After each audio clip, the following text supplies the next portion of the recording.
이제 거기 보니까 다른 나라들은 유럽에도 뭐 이탈리아가 막 처음에 그러더니 이제 막 다른 나라 번지기 시작하고 뭐 거의 그렇게 시작하다시피 하다 그렇게 되더라고요. 그래서 자, 지금 이제 시작하다시피 하면 언제 끝날지 그래서 쉽지 않은 상황이다 이런 생각이 들어요. 그런데 빨리 이제 물론 이제 뒤에 다른 나라들은 빨리 봉쇄 조치를 빨리 하면 아무래도 좀 낫긴 낫겠죠. 네, 아무래도 사회적 거리두기를 빨리 실천하면은 좀 나을 수도 있다 이런 생각이 듭니다. 예, 자 그래도 걸리신 분이 없어가 다행입니다. 예. 제가 지금 카메라가 보입니까? 이제 예, 보여요. 됐죠? 예, 네. 예, 뭐 우리 한영시 사모님도 별일 없으셨죠? 네. 네. 예, 그냥 여전합니다. 예, 네.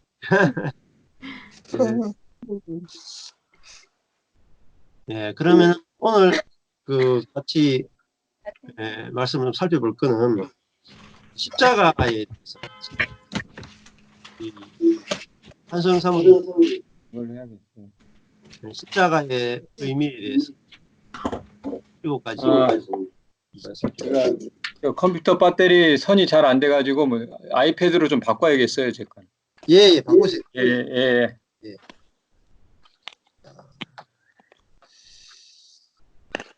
여기 보면은 십자가의 그 의미에 대해서 여기 보면 이렇게 7가지 돼 있죠. 예, 7가지. 첫 번째가 내 위치의 죽음이고, 두 번째가 이제 선악의 죽음, 세 번째가 부정적인 것의 죽음, 네거티브, 네 번째가 이제 내가 내 뜻의 죽음, 다섯 번째가 내 목적의 죽음, 여섯 번째가 내 프라이드, 내 자랑의 죽음이고요. 일곱 번째가 이제 율법의 죽음입니다. 이렇게 7가지 정도 시리즈로 되어 있습니다. 그래서 요 7가지 주제로 한번 살펴볼게요. 요 내용은 뭐 책이라든지 이런 데는 거의 나오는 게 없어요. 어느 책에도 나오는 게 없고, 우리 마태복음 성경부 같이 하다가 시리즈로 하다 보니까 7가지가 나왔어요. 그래가지고 했던 걸 가지고 이제 이 시간에는 좀 다시 살펴볼 텐데, 7가지 십자가의 의미를 아는 게 이제 신앙에서 가장 중요하다 이렇게 볼 수 있습니다. 루터 같은 경우는 이제 설교는 십자가를 설교하는 것이다. 십자가 신학이다. 우리의 신학은 십자가 신학이다. 이렇게 할 정도로 십자가를 중요하게 생각을 했습니다. 그래서 구약 성경이든지 신약 성경이든지 어떤 성경을 가지고 우리가 보든지 십자가의 의미를 통과하지 않으면은 해석되었다고 보기가 힘듭니다. 그래서 이제 우리 어떤 본문을 보든지 십자가가 들어있느냐 없느냐가 제일 중요한 기준이 될 수 있습니다. 자, 그 중에서 이제 제가 좀 감동받았던 것 중에 하나가 이제 정상적인 그리스도인의 생활이라는 책이 있어요. 워치만 니에. 그 책에 보면은 로마서를 푸는 책인데, 그 책에 보면 십자가는 두 세계 사이의 경계다라는 말이 있어요. 두 세계 사이의 경계다. 그 말은 어떤 의미가 있냐면 십자가는 옛사람과 새사람의 경계다는 거죠. 옛사람과 새사람을 구분짓는 경계가 바로 십자가다. 그렇게 설명을 합니다. 즉 죽음이 성경에서 가장 중요한 게 죽음입니다. 죽음. 그러니까 이 십자가는 다른 말로 하면은 죽음이죠. 네, 그래서 제 7가지 의미가 7가지 죽음이 있는 전체 다 같은 공통점이 십자가가 데스 이렇게 되거든요. 7가지. 7가지 죽음이에요. 네, 이 십자가 대신에 죽음이라는 단어를 제가 썼잖아요. 그러니까 7가지 죽음인데 십자가는 즉 다른 말로 하면은 죽음입니다. 죽음. 죽음이라는 말은 변화, 체인지, 변화는 통하지 않는다. 우리 그리스도인들이 자꾸 이제 변화를 추구하잖아요. 내가 변화되는 거, 또 내 자신을 변화시키는 거, 이런 것들을 추구하는데, 변화는 그 율법주의의 소산입니다. 율법은 인간은 스스로를 변화시킬 수 있다. 이게 이제 율법의 전제예요. 그러나 복음은 인간은 변화시킬 수 없는 존재다. 반드시 죽음을 통과해야 된다. 그래서 모든 존재는 죽음으로 들어갔다가 다시 태어나요. 이게 바로 십자가의 의미예요. 그래서 이 말은 우리에게 절망이면서 또 절대적인 희망입니다. 왜냐하면은 죽지 않으면은 새 것이 나올 수 없다. 이 말은 인간은 절망적 존재라는 거죠. 변화가 불가능한 존재다. 그런 의미고, 또 다른 말로 하면 십자가에 예수 그리스도와 함께 죽으면 함께 산다. 완전히 새로운 존재로 거듭난다. 이런 의미에서 절대적인 희망을 말해주는 게 바로 십자가입니다. 십자가는 절망과 희망이 두 개 같이 교차하는 것이죠. 자, 그래서 이 십자가의 의미를, 십자가는 이제 아무리 반복해도 지겹지 않고, 또 십자가는 설교 때마다 일주일에 7번씩 들어야지, 계속 반복해 들어야지 십자가의 의미가 어느 순간에 깊이 나에게 들어오게 되고, 또 십자가가 내 속에서 이제 실제화되기 시작을 합니다. 그래서 십자가는 한마디로 하면 이제 죽음이다. 이렇게 표현할 수 있겠죠. 죽음. 그래서 예수 그리스도와 함께 십자가에 죽었다. 이게 이제 십자가 의미잖아요. 근데 우리는 보통 이제 죽음 그러면은 십자가 그러면 죽음인 죽음인데 예수님만 죽는 것으로 보통 생각을 많이 합니다. 그러니까 예수님이 나를 위해서 죽었다. 휘페르. 그러니까 예수님이 나를 위하여 죽었다. 혹은 나를 대신하여 죽었다. 이렇게 생각을 대부분 합니다. 근데 휘페르라는 단어는 위하여, 대신하여라고 하는 단어는 우리를 대신하여 죽었다라는 말은 그 대신하여라는 뜻도 있고 동시에 무슨 뜻이냐면 포함하여라는 뜻이 있습니다. 두 가지 의미가 같이 있는 의미예요. 그러니까 예수님은 우리를 대신하여 죽었다라는 말은 내가 죽을 필요가 없다라는 의미가 들어있죠. 왜냐하면 예수님이 우리를 대표하여 죽었기 때문에. 그러나 그 의미는 또 포함하여 죽었다는 의미가 있어요. 그 말은 무슨 말이냐면은 내가 스스로 죽는 건 아니지만 예수님의 죽음에 포함되어서 함께 죽었다라는 의미가 포함되어 있습니다. 그래서 그거를 한마디로 김세윤 교수님이 그렇게 표현했거든요. 내포적 대신이다. 그런 단어를 썼어요. 내포적 대신. 그러니까 포함하는 것을 포함하는 것도 들어있는 대신이다. 내포적 대신이다. 그러니까 대신만 있는 게 아니고 예수의 그 죽음이 대신적 죽음만이 아니라 포함적 죽음이다. 두 가지 의미가 같이 들어있는 게 바로 십자가다. 이렇게 표현을 했어요. 그 말은 우리도 예수님의 그 죽음에 포함되어 있지 않으면 소용이 없다라는 뜻입니다. 예수님만 죽으면 되느냐? 그게 아니라 그 예수님의 죽음에 우리가 자동적으로 포함이 되는데 우리 쪽에서는 포함되었다는 사실을 아는 게 중요하다는 거죠. 아는 거. 내가 같이 죽으려고 노력하는 게 아니라 포함되어 있음을 아는 게 중요하다. 자, 왜냐하면 대표단 말이에요. 예수님이 십자가 죽음은 전 인류를 대표해서 죽음이에요. 대표. 자, 대표의 죽음이라는 말은 모든 사람을 포함해서 죽는 거라는 거죠. 자, 이거를 가장 쉽게 설명하면 이런 겁니다. 지금 저는 조금 그렇네요.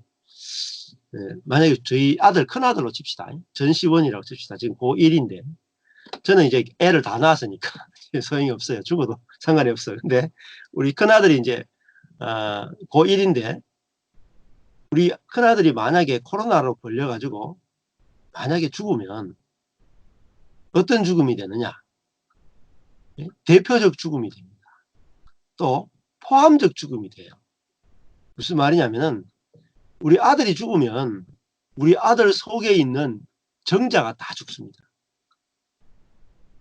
그러니까 우리 큰아들이 결혼해서 낳을 아이들 있죠. 후손들.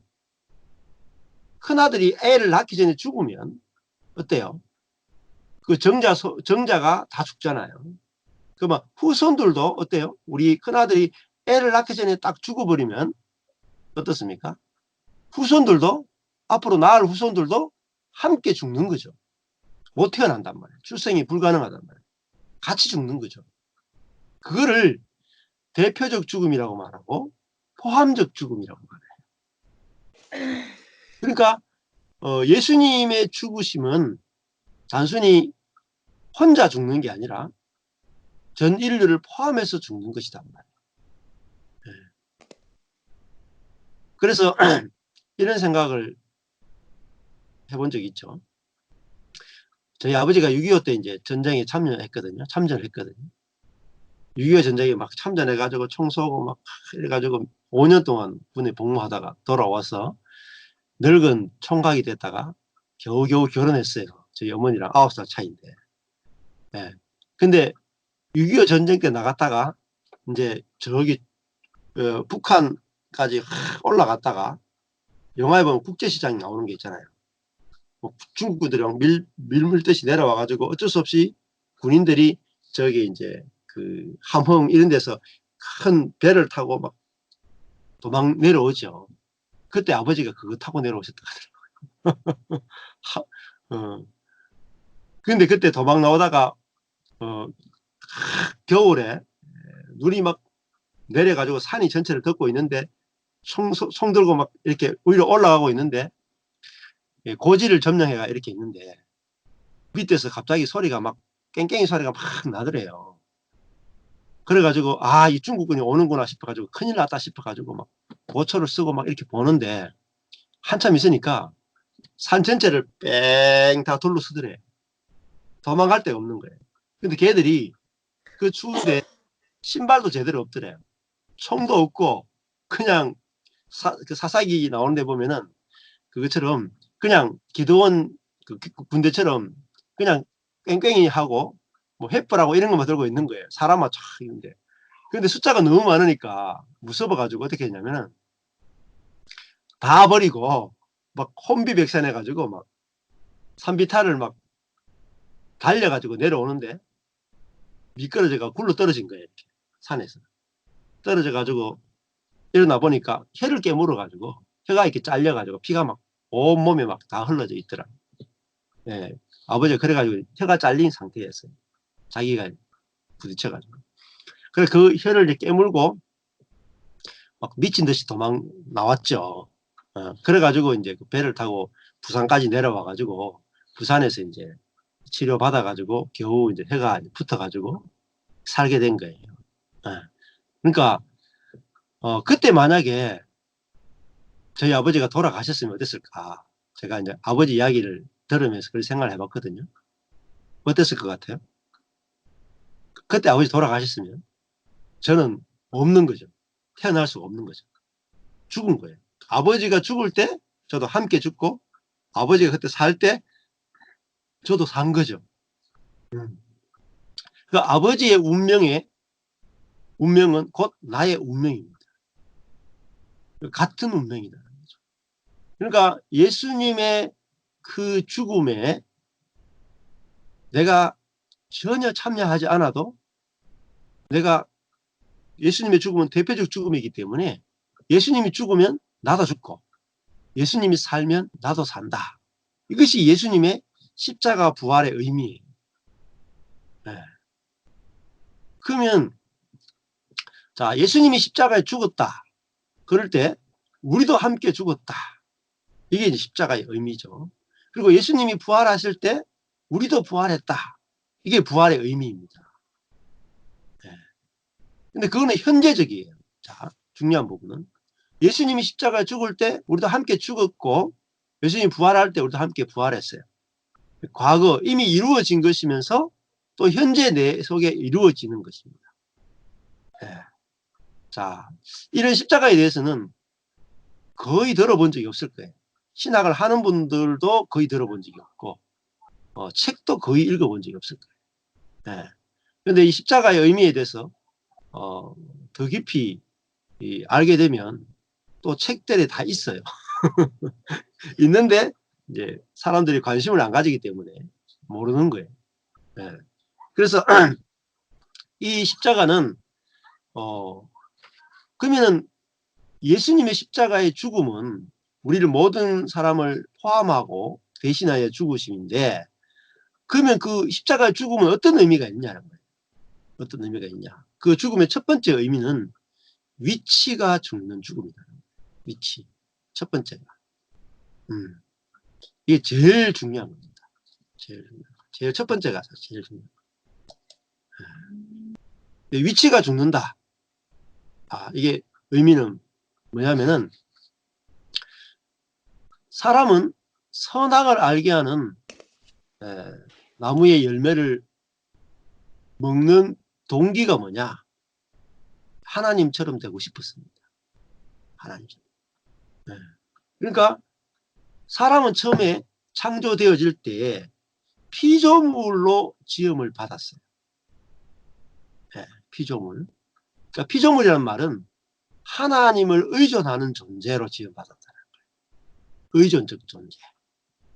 그러니까 굉장히 연약하고 미련한 존재로 지음받은 거죠.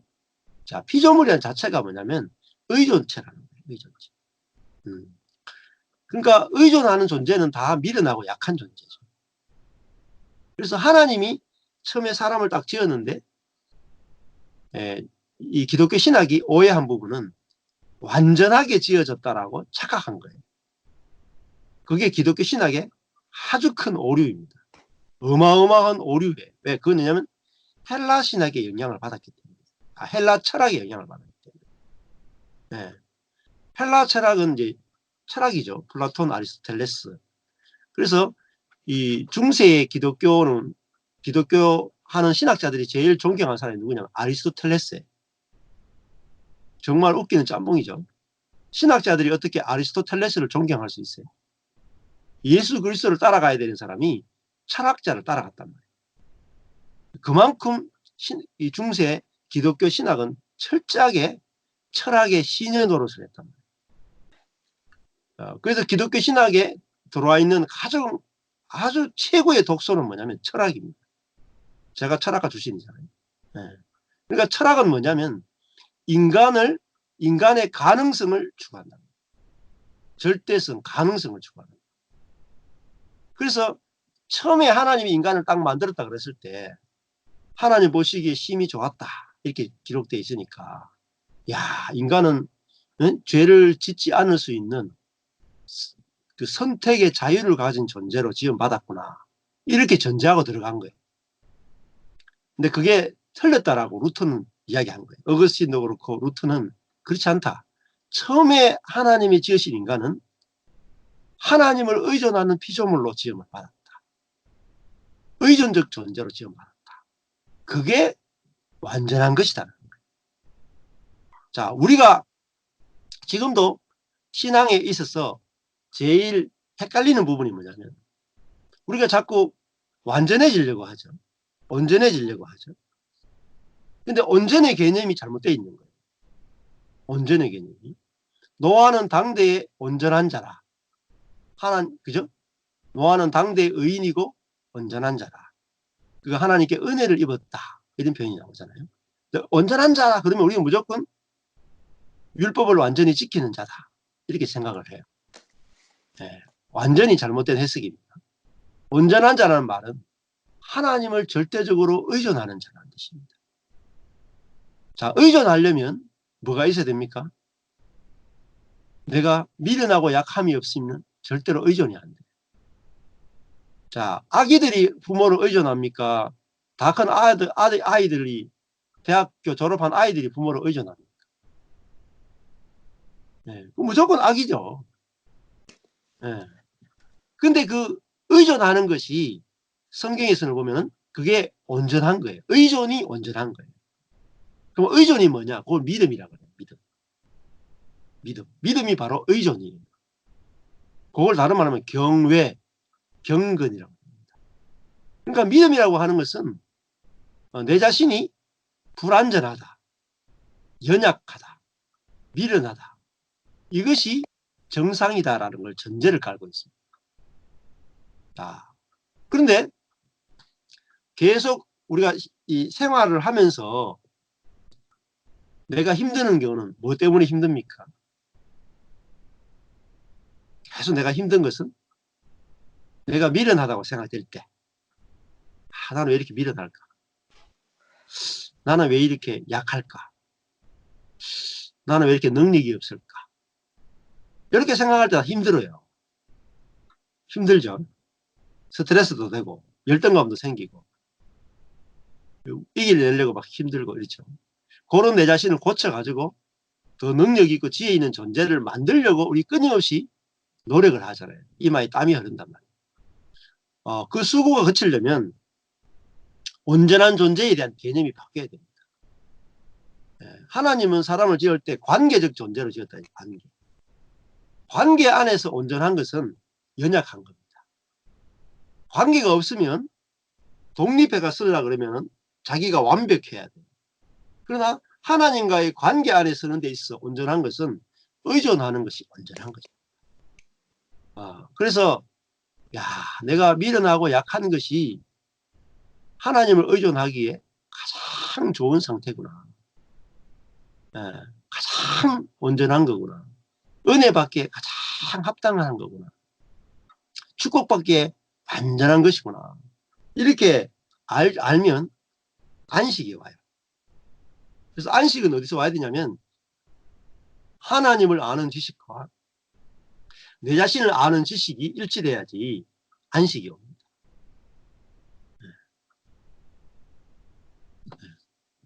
안식을 못 누리는 분은 내 자신에 대해서 불만이 있기 때문에 안식이야. 이 문제에 항상 걸립니다. 네, 이 문제 너무 좋아요. 뭐 좀 능력이 있어야 된다. 능력도 없으면서 무슨 능력이 있어야 된다고 한없이 생각하는 거예요. 능력 해봤자 뭐 얼마나 능력이 있겠습니까? 자들은 능력 없어요. 똑똑해봤자 얼마나 똑똑하겠습니까? 별거 아니거든요. 100년도 못 사는데 무슨 하나님과 비교해 보시라니까요. 인간이 갖고 있는 능력은 아무것도 아니에요. 지혜도 아무것도 아니에요. 우리끼리 도토리 키재기 하는 거지. 그러니까 똑똑하다 해봤자 지가 얼마나 똑똑할 거며 능력이 있어봤자 지가 얼마나 능력이 있겠습니까? 대통령을 보세요. 대통령도요 사람입니다. 아무것도 아니에요. 대통령 진짜 아무것도 아닌 인간이에요. 훅 불면 죽는 존재가 대통령입니다. 진짜 우리나라도 뭐 노무현 대통령도 자살하잖아요. 대통령이 자살하잖아요. 그러니까 스트레스를 못 이기게 자살한단 말이에요. 자기의 명예, 스트레스. 대통령도 못 이깁니다.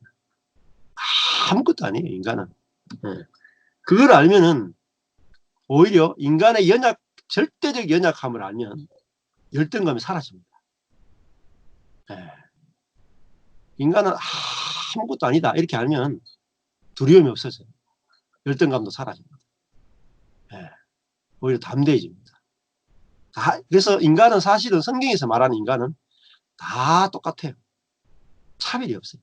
다 똑같아요. 인간은 다 똑같다.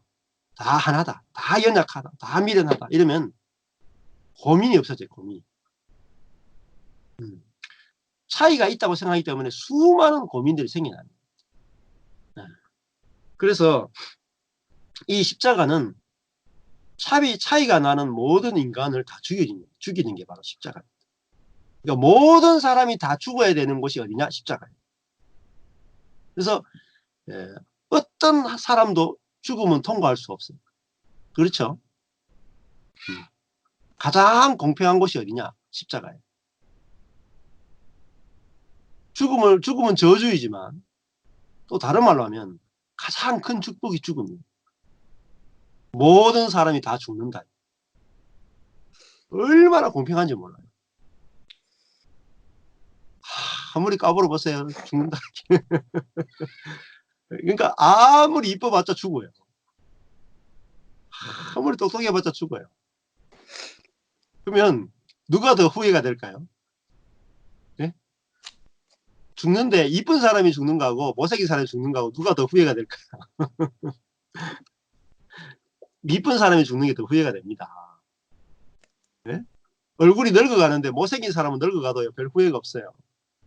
이쁜 사람 늙어가면요 고민이 심해요. 네? 못생긴 사람 늙으면 오히려 그죠? 얼굴이 막 이렇게 50대 넘어가고 되면요 뭐 얼굴이 다 평준화된다 그러잖아요. 잘생긴 것도 없고 못생긴 것도 없고 한 60대 넘어가면요 똑같아요. 조금 요즘은 하도 꾸미니까 조금 차이 나는데 별거 없거든요. 그래서 나이 들수록 다 비슷해져서 참 좋다 이런 생각도 듭니다. 잃는 것도 있지만 정말 좋은 것도 있죠. 그래서 그게 뭐냐, 이게 뭐냐, 위치가 죽어야 된다는 거예요. 위치. 하나님처럼 돼 있다라는 말은 내가 모든 사람보다 더 나은 측면이 있다는 거죠. 사람들 만나면 항상 우리는 내가 저 사람보다 낫다라는 생각이 있어요. 이 부분은 내가 낫다 라는 생각이 있어요. 예, 그게 하나님처럼 된 것이죠. 예. 그래서 이 위치가 정상적인 위치로 돌아가는 것을 다른 말로 하면 구원이다 이렇게 불러요. 구원. 위치가 회복되는 거. 하나님처럼 높아진 사람이 피조물의 위치로 낮아지는 것. 이게 진정한 구원이고 회복입니다. 새 사람입니다. 그러니까 하나님처럼 된 사람은 옛사람이고 사람이 된 사람은 참사람입니다. 그래서 예수님이 하나님의 자리에서 사람의 자리로 내려오시잖아요. 이게 참 사람이 되신 거죠. 그래서 그건 다른 말하면 우리들이 사람의 위치에서 하나님의 위치에서 사람의 위치로 내려가야 된다. 나는 사람이다. 나는 피조물이다. 나는 무능한 자다. 나는 내일도 알 수 없는 미련한 자다. 요 위치에 내려가면 모든 사람이 안식이 옵니다. 위치 때문에 흔들려요. 위치 때문에. 근데 가장 밑바닥에 내려가면 가장 안정이 됩니다. 이 세상에서 가장 낮은 곳이 어디입니까? 바다죠. 바다는 모든 것을 다 받아들이죠. 가장 낮은 곳이니까 가장 안정이 되어 있습니다. 그것처럼 내가 아무것도 아니구나. 내가 100년밖에 못 사는 존재구나. 나의 능력도 아무것도 아니고 나의 지혜도 아무것도 아니고 나는 정말 먼지와 같은 존재구나 라고 내 원래 위치로 하나님이 원래 만들 때 재료의 위치, 먼지의 위치로 딱 내가 내려가면 안정이 됩니다. 흔들리지가 않아요. 왜 흔들리냐? 높아진 만큼 흔들립니다. 높아진 만큼 흔들립니다. 높아진 만큼. 그래서 이런 뭐 코로나 사태가 생겨도 왜 흔들리냐면 높아져 있기 때문에 흔들리는 거예요. 원래 우리는 환경이나 모든 것들을 변화시킬 수 없어요. 우리가 죽음도 받아들여야 되는 존재잖아요. 어쩔 수 없이 죽음, 모든 인간이 죽음을 받아들여야 되는 존재인데 내가 환경을 변화시키는 존재가 아니라 죽음을 받아들여야 되는 존재다. 이걸 알면 어떤 것이든지 다 받아들여야 됩니다. 몸부림쳐도 소용이 없어요. 다 죽음을 받아들여야 돼요. 그것처럼 우리는 하나님이 주시는 것이라면, 허락하시는 것이라면 받아들여야 되는 존재구나. 이거 알면 이제 안식이 오게 되죠. 그리고 그 받아들이면 그것이 나에게 축복이 되고, 또 받아들이는 능력 자체가 그게 이제 정말 새로운 능력이다 라고 볼 수 있죠. 그래서 평온을 구하는 기도 보면은 죄로 물든 세상을 내 마음대로가 아니라 예수님처럼 있는 그대로 받아들이게 하옵시며, 이렇게 나갑니다. 바꿀 수 없는 것은 받아들이는 평온을 주옵소서. 받아들이는 것이 능력이에요. 최고의 능력. 자, 우리는 그 변화시키는 것이 최고의 능력이라 그러지만 아니에요. 변화시키는 것보다 더 강력한 능력은 받아들이는 능력입니다. 받아들이는 거 잘하면 흔들리지를 않아요. 근데 이거 좀 굉장히 부정적으로 생각하는데 그렇지 않아요. 내가 환경이 좋은 환경이든지 나쁜 환경이든지 받아들이는 능력. 그 좋은 것도 받아들여야 돼요. 어떤 사람은 좋은 것도 밀어내는 사람이 있고, 어떤 사람은 부정적인 것만 밀어내는 사람이 있는데, 좋은 것도 받아들여야 돼요. 나쁜 것도 다 받아들이고. 이게 그 피조물의 운명입니다. 다른 말로 하면 인간은 흙으로 지음받았지. 하나님이 흙인데 흙에다가 생기를 불어넣어가 사람이 될 때 사람이 뭐 나 싫어요 할 수 있나요? 생기를 불어넣으면 받아들여야 되죠. 그것처럼 인간이 흙으로 지음받았다는 말은 무엇이든지 받아들이는 존재로 지음받았다는 거예요. 그래서 받아들이는 능력은 인간이 최고입니다. 최고.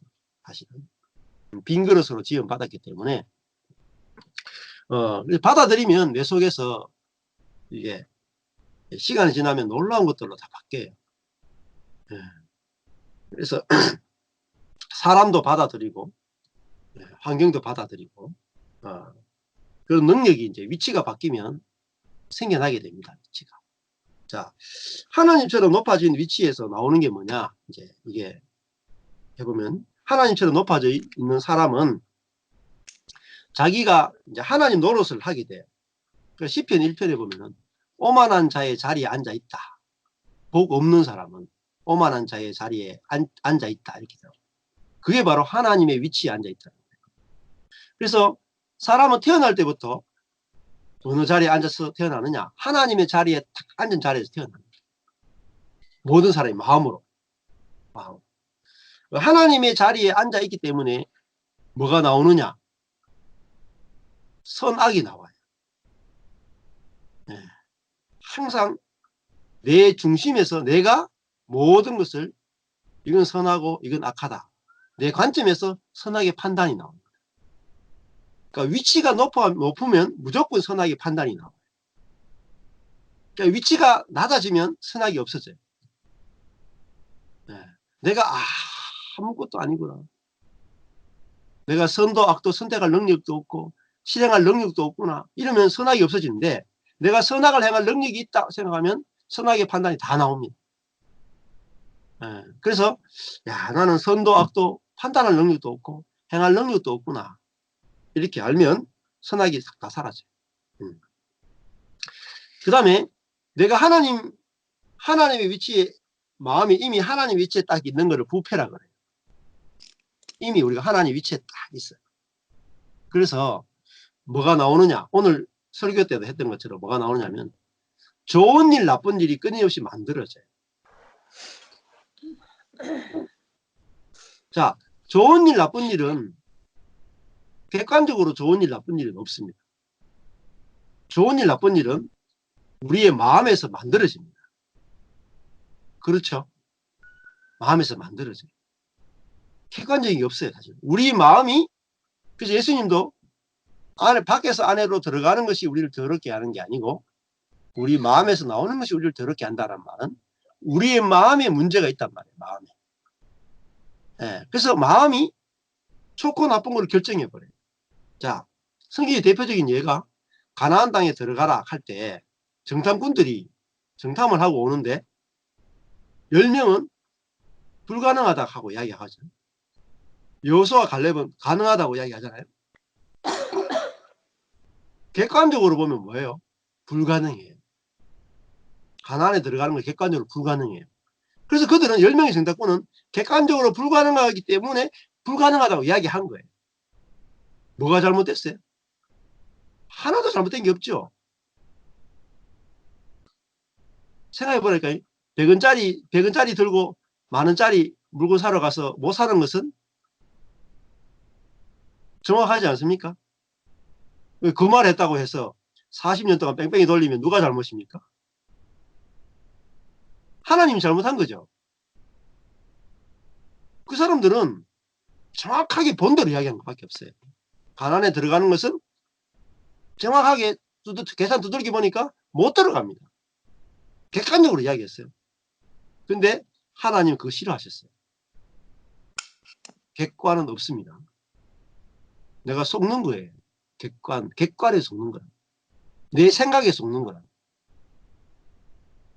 근데 얼토당토 않은 말을 한 사람이 가난에 들어가죠. 우리는 들어갈 수 있습니다.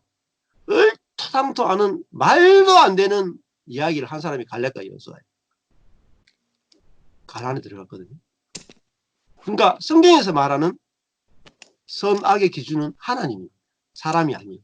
또 좋은 일 나쁜 일을 누가 선택해야 하냐면 하나님이 정해야 돼요.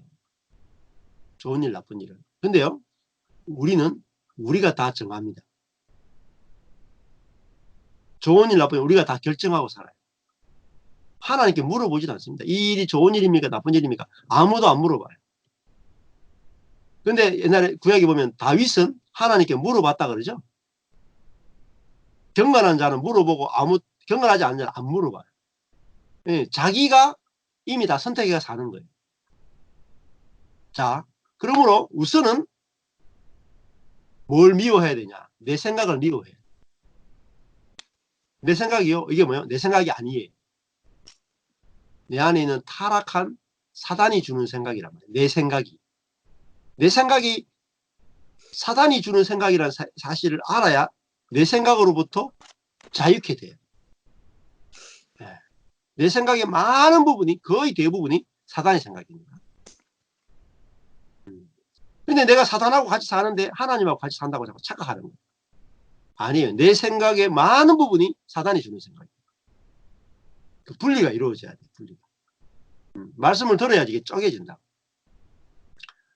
자, 코로나 사태가 좋은 겁니까 나쁜 겁니까?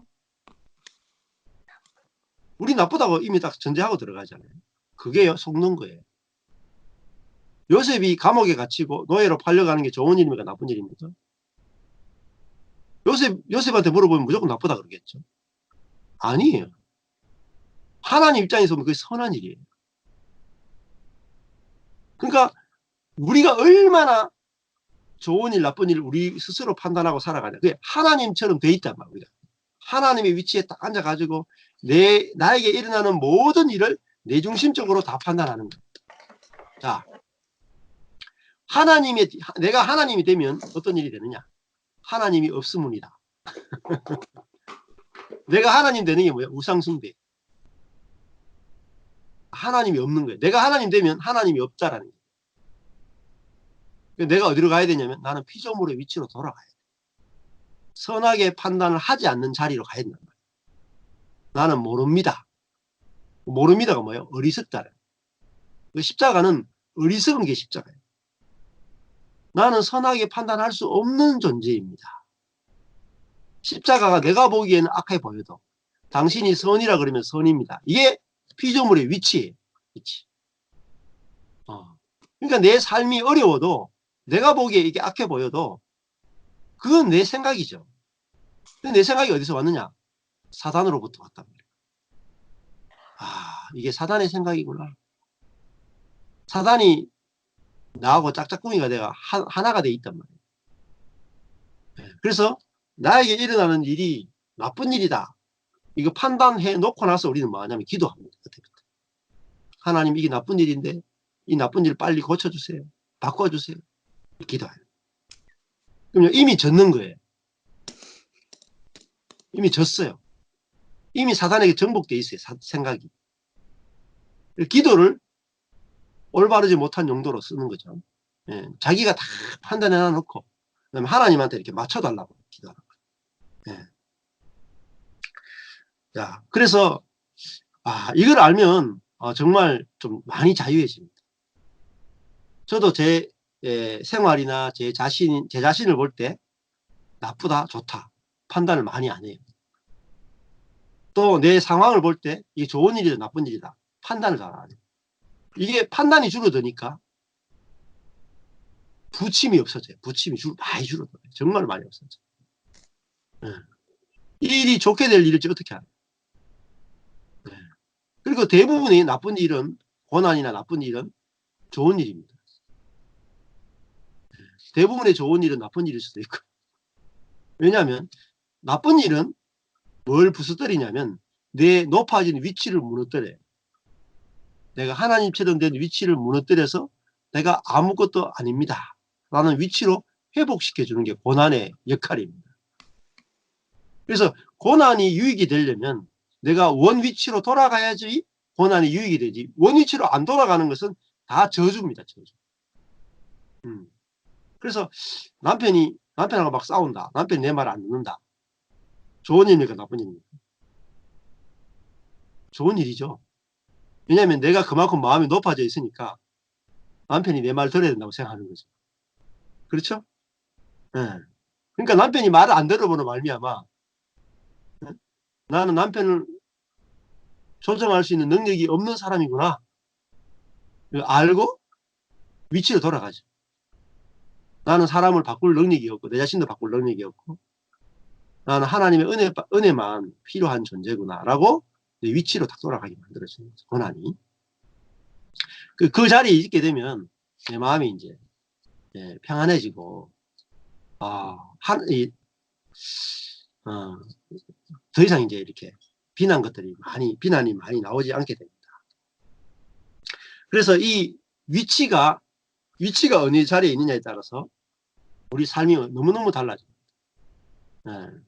그래서 예를 들어 가지고 가장 큰 죄가 뭐냐면 위치가 바뀌는 거예요. 자, 예를 들어 보겠습니다. 집에서 지금 한소영 사모님, 한 사모님이 집에서 위치는 아내이면서 엄마죠. 근데 갑자기 오늘부터 아내 안 하고 오늘부터 남편 하겠다고 위치를 딱 바꿨어요. 그러면요, 남편이 어떨 것 같아요? 그러니까 다른 일들은 다 용서가 돼도 위치 바꾸는 것만은 용서가 안 돼요. 가장 큰 죄가 위치 바꾸는 거예요. 만약에 자녀가 있는데 자녀가 너무너무 부모한테 잘해요. 잘하는데 효자고 뭐 효녀고 막 그래요. 근데 내가 자식 노릇 하려고 하니까 좀 힘드네요. 오늘부터 제가 엄마 할게요. 제가 잘해줄 테니까 저 엄마 하게 해주세요. 엄마가 오늘부터 내 딸 하세요. 아무리 잘해도 위치 바뀌면 그게 가장 큰 죄가 돼요. 다른 죄 하나도 안 지어도 위치 바뀌면 그거는 죄 중에 가장 근원적인 죄가 됩니다. 자, 우리가 아무리 내가 하나님께 잘해도 내가 하나님 자리에 딱 앉아 있고 하나님이 내 말을 들어주는 피조물이 되면 그걸 죄라 그래요. 그러니까 가장 근원적인 죄가 처리돼야지 내 문제가 다 해결됩니다. 가장 근원적인 죄는 뭐냐면 위치를 바꾼 게. 선악과를 먹는 것은 사람이 하나님 자리에 다 올라가는 거예요. 하나님이 사람의 자리에 내려오는 거예요. 사람이 자기 뜻대로 하고 하나님이 그 자기 뜻을 들어줘야 되는 존재로 위치가 바뀌는 게 바로 선악과예요. 그래서 나는 하나님의 뜻을 받아들여야 되는 존재지 내 뜻대로 하나님을 맞추는 존재가 아니구나. 요거부터가 신앙의 제일 베이스 기본입니다. 기본. 자, 이걸 알면은 이제 모든 사람들의 이제 회복이 이루어지죠. 그래서 저도 아내와의 관계 속에서 자식하고의 관계 속에서 문제가 생길 때는 언제 생길까요? 제가 하나님 노릇하려고 할 때 문제가 생겨요.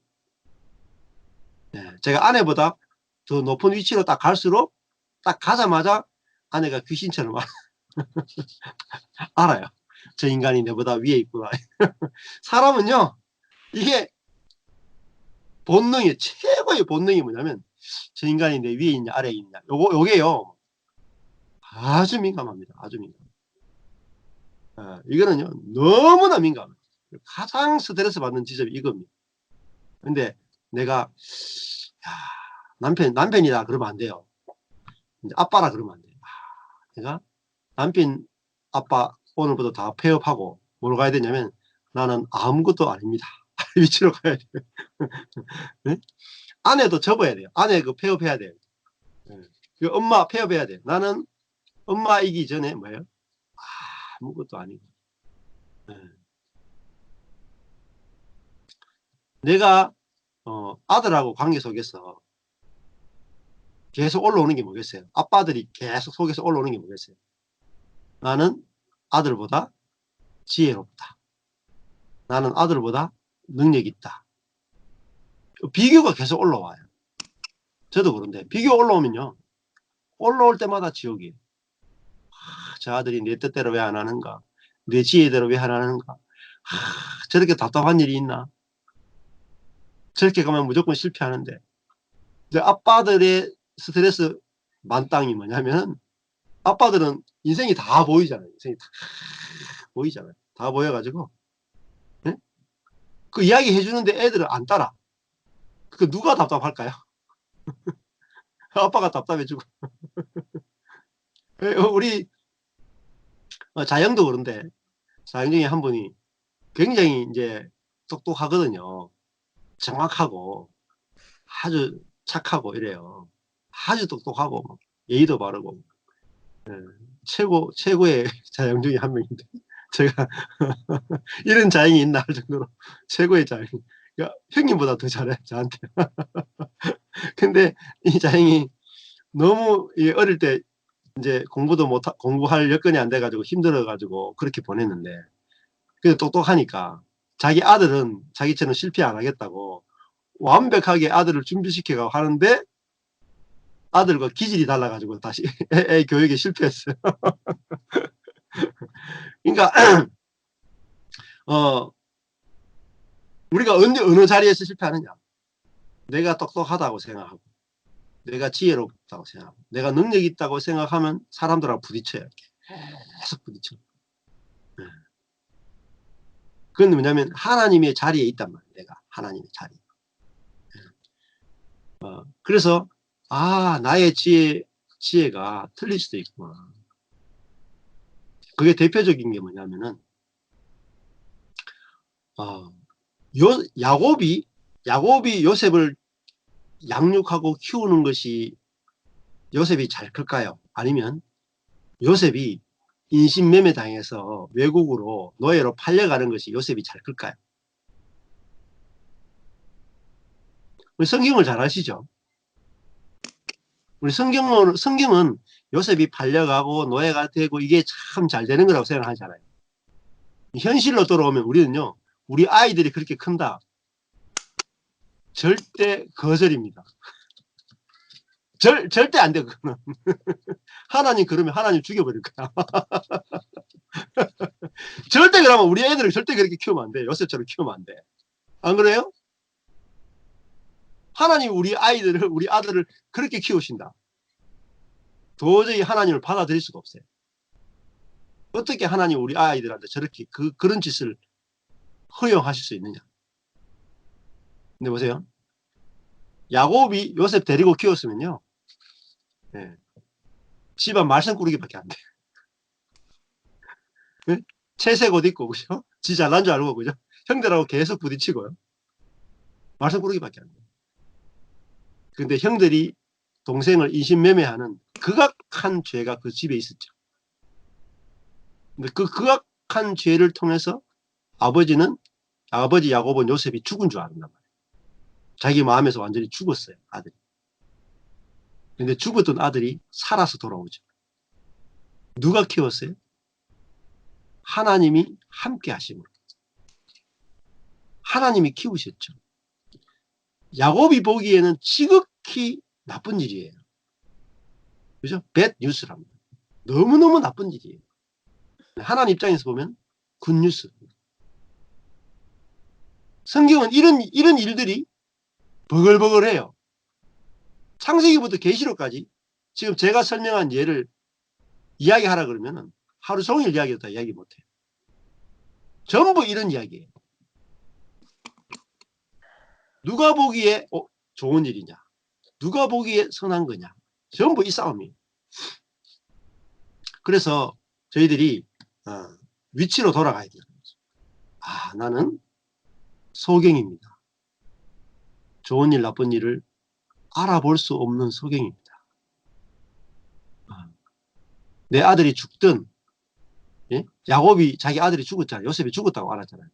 자기 아들이 죽는 것조차, 자기 딸 디나가 강간당하는 것조차, 예?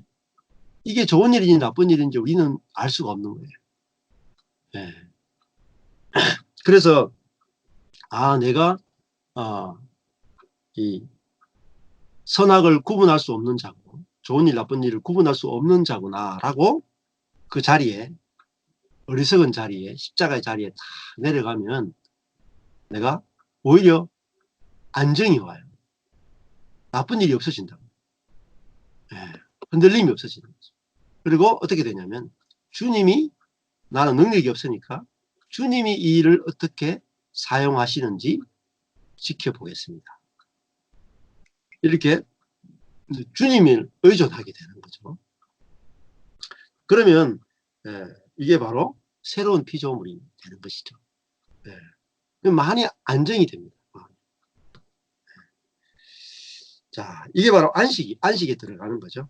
그래서 오늘 말씀이 모든 내 마음의 요동이나 문제는 내 위치가 잘못되어 있기 때문이다. 이렇게 좀 정리하시면 좋겠습니다. 십자가는 위치를 회복하는 것이다.